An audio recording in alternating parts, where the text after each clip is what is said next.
David Grasso here at SALT with a candidate for 2020, Tulsi Gabbard. How are you doing? Aloha, I'm good. How are you? Aloha, always great. Mahalo for being here. There you go. Mahalo to you. So, how has it been so far on the campaign trail? It's been great. It's been great. It's always amazing to be able to spend time with people, hearing about what's going on in their lives, visiting them in their communities. Just recently we were in Iowa where we visited communities, very important place politically, but visited communities like Hamburg and Pacific Junction. Population in Pacific Junction is 500 people, but they have been underwater because of extreme flooding for weeks now. We helped to go and tear down drywall and do some of the cleanup in some of the homes there.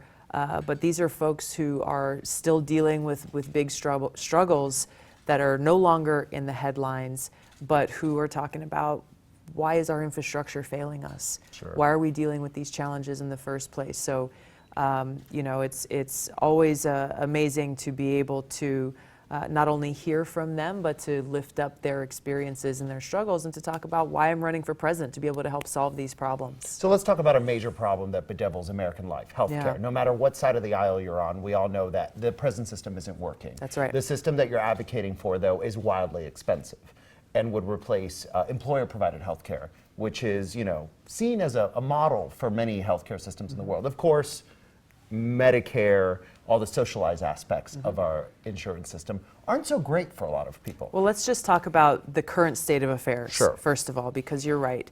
Whether you're a Democrat or Republican, I think you recognize that our healthcare system is broken. Sure.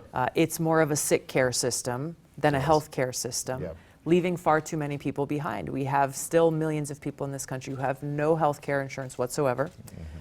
Millions more who are insured, but they're underinsured because of high deductibles. When they are faced with that healthcare crisis or that need for care, ultimately they're not able to afford it, or it puts them out on the street.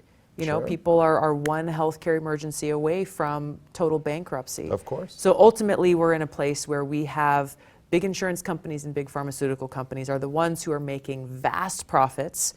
Big pharma, increasing their prices by thousands of %, leaving sick people in the lurch, literally threatening their lives. So if we look at what's at the heart of the problem here, which is a greedy, corporate-driven system that's leaving people who are sick and in need of care behind, then we can start to see, hey, how do we find the solution? Sure. So having a Medicare for all type solution would make it so that if you're sick and you're in need of care, you're able to get the care that you need regardless of whether you have a lot of money in your pocket or no money in your pocket at all. Providing that basic level of care to people in this country, So you don't want to replace privately? I think that having that basic level of care provided in a system like Medicare for All is critical. Like every other developed country that has universal health care, I think there's a place for private insurance for those who want it. Okay, well that's a lot better, because in a lot of systems, private health care isn't allowed, and their cancer survival rates tend to be much lower than ours. So that's a much I think more there's a reasonable- number of models, and this is what I'm looking at what are the lessons learned from other countries in the world, like I said, who have some form of universal health care system and who provide that basic care and also have that option there for folks who want to choose their own private insurance. Sounding moderate among the Democratic nominees. I would say practical. I would say it's practical. Okay, I can't use that word, moderate. Let's talk a little bit about foreign policy, because that's another linchpin of your campaign. You're much more for non-intervention.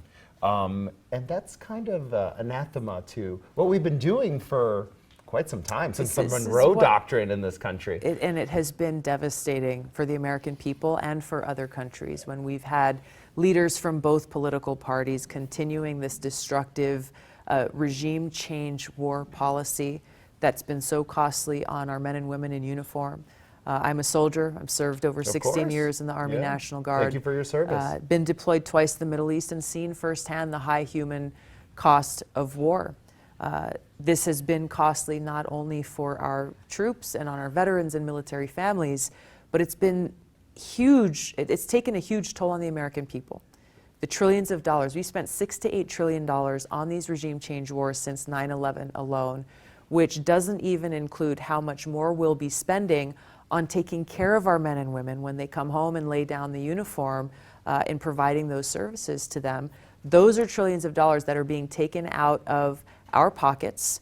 They are being taken out of our communities, our ability to invest in things like healthcare, like fixing our crumbling Like infrastructure. infrastructure for those people in Iowa you were Exactly. mentioning. Yeah. That's exactly what I'm talking about. So you'll hear a lot of other candidates in this race talking about all of these different programs that they want to put forward to deal with these domestic issues, but they're not talking about how our foreign policy and the cost of war is central to our ability to be able to have the resources to invest in serving those needs of the American people. But the Department of Defense is the largest employer in the world, and also defense tends to be the secret sauce of the American economy. So you're talking about heavily affecting our bottom line, candidate. I'm talking about using our limited resources in ways that actually best serve the American people.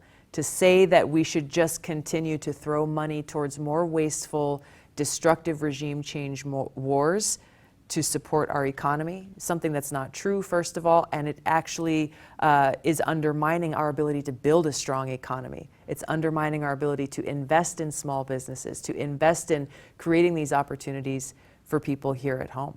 Yeah, and the last question I have for you is, of course, I saw you talking to Margaret Hoover not too long ago about your comments about Bashar al-Assad, of course, who's been running Syria for quite some time. Do you feel like you were misunderstood in what you were trying to say on that?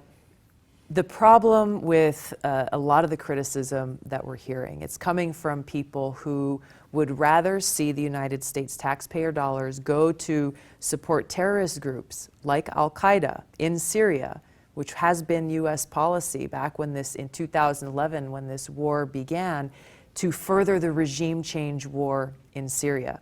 I introduced legislation called the Stop Arming Terrorists Act to stop that madness, to stop the United States from spending our taxpayer dollars to either directly provide support to terrorist groups like Al-Qaeda and ISIS, but also to stop that indirect support from going towards countries like Saudi Arabia, who's the biggest propagator of the extremist ideology that is the fuel, is the recruiting ground for these terrorist groups, and is a country that is also providing direct support to these terrorist groups like ISIS and Al-Qaeda.